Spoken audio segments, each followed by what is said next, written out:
So Barack Obama gave a rally speech in Pittsburgh campaigning for Kamala Harris, and he went inski on Trump. So I have a bunch of clips to show you here. Let's start with this one. They understand that too many folks here in Pennsylvania and across the country are struggling to pay the bills. Even though wages are steadily growing and inflation is finally slowing, the price of everything from healthcare to housing to groceries, it's still too high. And that takes a real bite out of paychecks. It hurts. So the question is, who's really going to do something about it? That's what you should be asking yourself. Now, Donald Trump's plan is to do what he did last time, which was give another massive tax cut to billionaires and big corporations. And then, don't boo, I'm going to break you of this habit. And the reason some people think, well, I don't know, I remember that economy when he first came in being pretty good. Yeah, it was pretty good, because it was my economy. We had 75 straight months of job growth that I handed over to him. I've never heard him say that one before. A little bit of peacock in here from Obama. A little bit of like, bitch, give me my flowers on the economy. Like 75 straight months of job growth. I forget the exact number, but there's this fact about private sector job growth under Democratic versus Republican administrations that's like mind-boggling. It's like 20-1 or something like that in terms of job creation. And it's funny because the argument goes, hey, Republicans are more for private sector job growth, Democrats are more for public sector job growth, and that's sort of the narrative that we've been fed and the thing that everybody defaults to in terms of their belief. When you actually look at the scoreboard, under Democrats, there's massive private sector growth, and under most Republicans in the modern era, there was either marginal gains or actual losses. So this is a new line from him. I never heard this line before. It wasn't something he did. I had spent 8 years cleaning up the mess that the Republicans had left me the last time. That's a good line because Obama's not doing the thing here that all of the Democrats do today, where they act like, we need to get back to the old school, reasonable Republicans and get away from these MAGA Republicans. And I've always had a huge issue with that because it whitewashes the older Republicans. It makes it seem like Bush and Cheney or Reagan, going further back, or H.W., like they were actually responsible, good presidents. And it's not true, right? And so here, Obama is reminding people, hey, under George W. Bush and Dick Cheney, they did 2 illegal wars and tanked the economy, and then I had to come in and clean up the mess of the subprime mortgage crisis and the Great Recession. And so this is a much more clear-cut, easy-to-understand case than the garbled nonsense from Democrats today, where they make it seem like as long as your name isn't Donald Trump or you're not a MAGA Republican, then you're one of the good Republicans. And this is Obama saying, no, I had to clean up the mess of the Republican administration before me. So just in case everybody has a hazy memory, he didn't do nothing except those big tax cuts. This is good. Like, just reminding everybody, hey, what does he do? Cut taxes for billionaires and big corporations. That's what the Republicans do. And that's what Trump did. The idea that he's different is not true. He's not the working class president like he sometimes virtue signals and pretends to be, and he's bringing up the record to prove that point. His other big economic plan now is to slap tariffs on everything, from food to TVs. Now, understand what tariffs are. Anything that's coming from that's made elsewhere and comes here, you slap extra money on top of it. And if other countries are cheating, in some cases, it makes sense because you want to have a fair playing field. But what he's proposing is basically a Trump sales tax that could cost the average family almost $4,000 a year. So if you're concerned about higher prices, that is not the way to get lower prices. That's going to come out of your pockets. Again, it's so good. He knows how to do this, bro. He knows how to do this. It's that simple. And he even gestures there to, look, in some contexts, tariffs make sense, right? In some contexts, they do. If other countries are cheating, right? Or if you want to take an industry in the U.S. and revitalize it, yeah, you put a tariff on that foreign-made product so that is more expensive here. and then you invest in our own industry here, and you can get a product that's the same quality or better quality at a lower price because the tariff on the foreign good is going to make the foreign good more expensive, right? So in some contexts, yes, tariffs make sense, but Trump's idea is an across-the-board tariff, which is absolutely preposterous. It's economic idiocy because there's some things we don't make here or can't make here. And basically what he would do is just raise everybody's prices for the goods we can't and don't make here. Why would you do that? That makes no sense. You think prices are high now? Donald Trump's message basically is, you ain't seen nothing yet. All right, so that's, as far as you can tell, that's his plan, right? Because it's not written down anywhere. When it comes to health care, you heard it in the debate. Donald Trump's got one answer. Ending the Affordable Care Act that 45 million people rely on. The other day, his running mate, J.D. Vance, you got to vote. The other day, his running mate had the nerve to say, Donald Trump salvaged the Affordable Care Act. I mean, Donald Trump spent his entire presidency trying to tear it down. And by the way, he couldn't even do that right. And now, 8 years after he was elected, when he was asked about what he was going to do, he says he's got concepts of a plan for how he'd replace it. Now, I want you all to think about this for a second. Let's say your boss gives you an assignment, a project. He says, I need this on Friday. And Friday comes around and he says, so, did you finish that project I asked for? And you say, well, I actually haven't started, but I have a concept of a plan. Or you could try it at home. Honey, did you do the dishes? I have a concept of a plan to do the dishes. How's that going to go over? If it wouldn't work for you, why in the heck should it work for the President of the United States?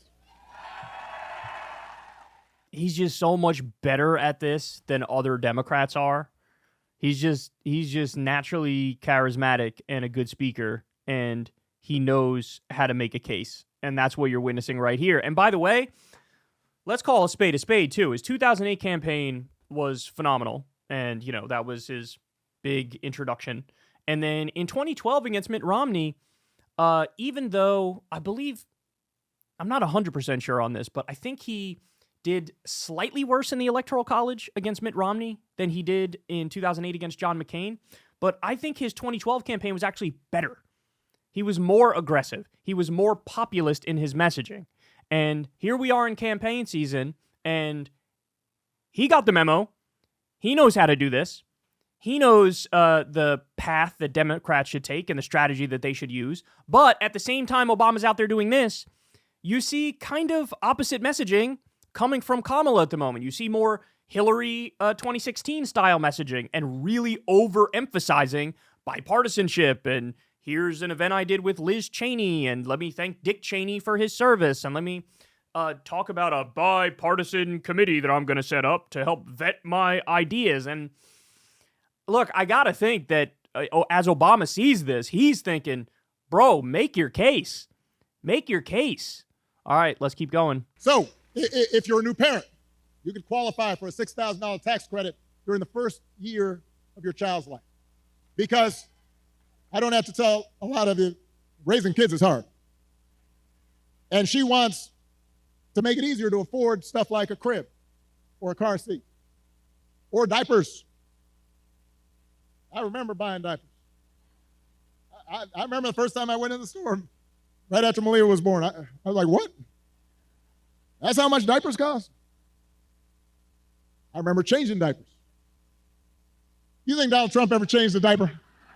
I think he bragged about having never changed a diaper, if I remember correctly. Yeah. So somebody in the audience screamed when he asked, you think Trump's ever changed a diaper? Somebody in the audience screamed, his own. And then now Obama's going to deal with that. I almost said that, but I decided I shouldn't say it. Is Obama up on the like whole incontinence gate thing? Is he in on that? Has he seen the Secular Talk video where I do a deep dive on all of the evidence that's out there that Donald Trump potentially shits his pants on a regular basis? I feel like he might be in on it. I feel like he may have seen that video. I mean, it was like trending on Twitter a year or two ago because there was more evidence. I mean, there's countless videos of him farting on himself when he's doing meetings with world leaders, and you got people who used to work at The Apprentice who talk about how he smelled horrible and he has trouble controlling his bowels, and it's like this because he does too much speed, too many uppers. Maybe he's in on it. Maybe he knows. Maybe he knows about it. So a little wink and a nod to that theory right there. And now let's jump ahead to this point. With candidates who understand freedom more differently. For Donald Trump and his cronies, freedom means that the powerful can do whatever they please. Fire workers for trying to organize a union. Dodge paying their fair share of taxes. Try to throw out your votes when they lose an election. Control what women can and can't do with their bodies. In other words, for Trump, freedom is getting away with stuff.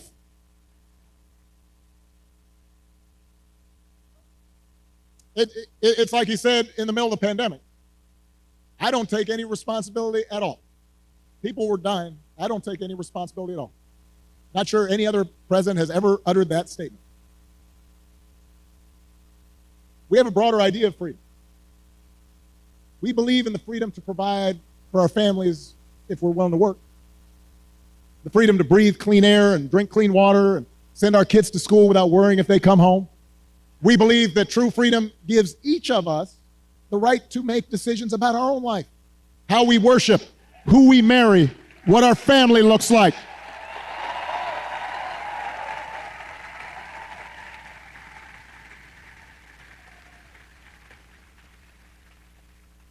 And real freedom also means that we're going to disagree on how each of us should live our lives. And we have to respect other people's views on these issues. You know, I've always said there are good people of conscience on both sides of the abortion divide. I respect anyone whose faith tells them that it isn't something they support. But if we believe in freedom, then we should at least agree that such a deeply personal decision should be made by the woman whose body is involved and not by politicians.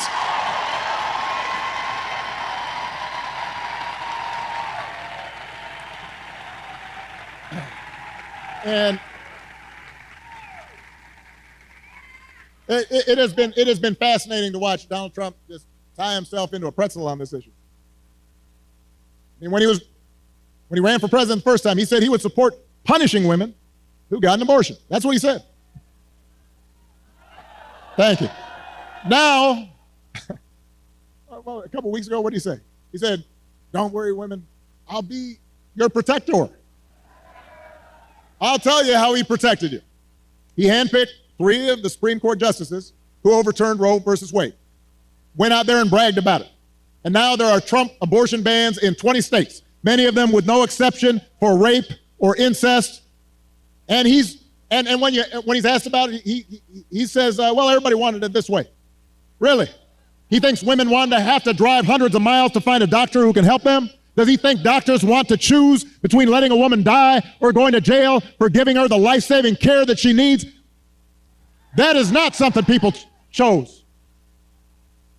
Now, Donald Trump may be confused about that issue, but let's not be confused. Let's be clear about what's at stake here. If you send Bob Casey back to the Senate, he'll vote to restore reproductive freedom that women had for nearly 50 years, and if Congress passes that bill, Kamala Harris will sign it into law.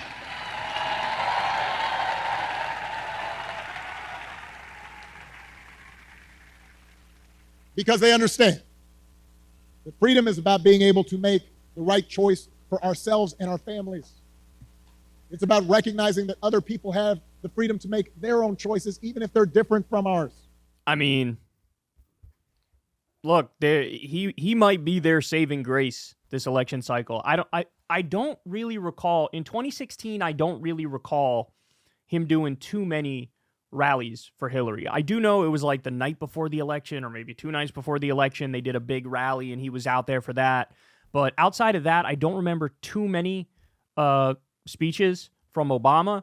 But this time it looks like he's a little more out there. And he's a good person to have on the stump. There's no doubt about it. Because he's going to make the argument, and he's going to make it in a better way than most other Democrats are able to make it. All right, so now let's give you this one to wrap up on. I mean, just last week, I talked about this. We had one of the deadliest hurricanes in American history. The beautiful town of Asheville, North Carolina, one of my favorite places in the country. Spent time there, amazing people. Devastated. Hundreds of people killed. And President Biden and Vice President Harris were down there meeting with local officials and comforting families, asking how they could help. And Donald Trump at a rally just started making up stories about the Biden administration withholding aid from Republican areas and siphoning off aid to give to undocumented immigrants. Just made the stuff up. Everybody knew it wasn't true. Even local Republicans said it was not true. And now the people of Florida are dealing with another devastating storm. And I want you to watch what happens over the next few days, just like the last time. You're going to have leaders who try to help, and then you have a guy who will just lie about it to score political points, and this has consequences. Because people are afraid, and they've lost everything, and now they're trying to figure out, how do I apply for help? And some of them may be discouraged from getting the help they need. The idea of intentionally trying to deceive people in their most desperate and vulnerable moments. And my question is, when did that become okay? I'm not looking for applause right now. I want to ask Republicans out there. You know, people who are conservative, who didn't vote for me, who didn't agree with me. I had friends who disagreed with me on every issue. When did that become okay? Why would we go along with that? I mean, if your coworkers acted like that, they wouldn't be your coworkers very long. If you're in business and somebody you're doing business with just outright lies and manipulates, you stop doing business with them. Even if you had a family member who acted like that, you might still love them, but you tell them you got a problem. And you wouldn't put them in charge of anything. And yet, when Donald Trump lies or cheats or shows utter disregard for our Constitution, when he calls POWs losers or fellow citizens vermin, people make excuses for it. They think it's okay. They think, well, at least he's owning the libs. He's really sticking it to them. It's okay as long as our side wins.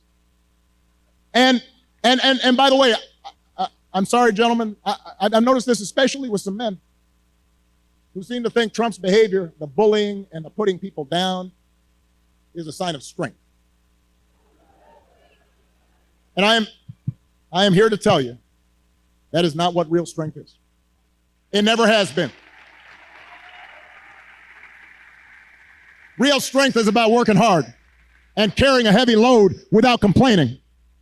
Real strength is about taking responsibility for your actions and telling the truth even when it's inconvenient. Real strength is about helping people who need it and standing up for those who can't always stand up for themselves. That is what we should want for our daughters and for our sons, and that is what I want to see in a president of the United States of America. If we didn't have term limits, there never would have been a Trump era. Because Obama would have ran in 2016, and he would have easily beaten Donald Trump. You know, but at the same token, you have to say that Obama wanted Hillary to be his successor over Biden. So in a sense, you know, it's also like, you gave us the only candidate who could have been defeated by Trump, right? But the point still stands. If we did not have term limits, I think he would have beaten Trump relatively easily. So They got him out there. They got their probably their biggest, strongest weapon. It is deployed now, and he's doing the work. But I got to say, they need to go more with the strategy that he's laying out here in this speech. He was very, very aggressive the entire time against Trump. He wasn't doing the hold hands and sing kumbaya and bipartisan commission and here's Liz Cheney. He wasn't doing that. He wasn't doing that. He's coming out with the same sort of energy that Kamala and Tim Walz came out with immediately when the switch was made and Biden was no longer the candidate. It was very aggressive. It was, we're not going back. These guys are weird. These guys are a threat to freedom. All that stuff. You know, post-debate, it's ever since then it's been, okay, let's reel it in a little bit. Let's take our foot off the gas pedal. And again, the reporting is Kamala and Tim Walz are now listening a lot to the Biden team. And the Biden team were the ones who stepped in and said, we don't like the weird thing and we don't like the we're not going back thing. In other words, the two things that hit the hardest and made the biggest impact, they were like, no, don't do that. It's too negative. Well, go watch this speech from Obama and tell me that when he's going after Trump, it's not negative. It absolutely fucking is negative, and it's working. So stop listening to the DNC consultant class idiots. Stop doing it.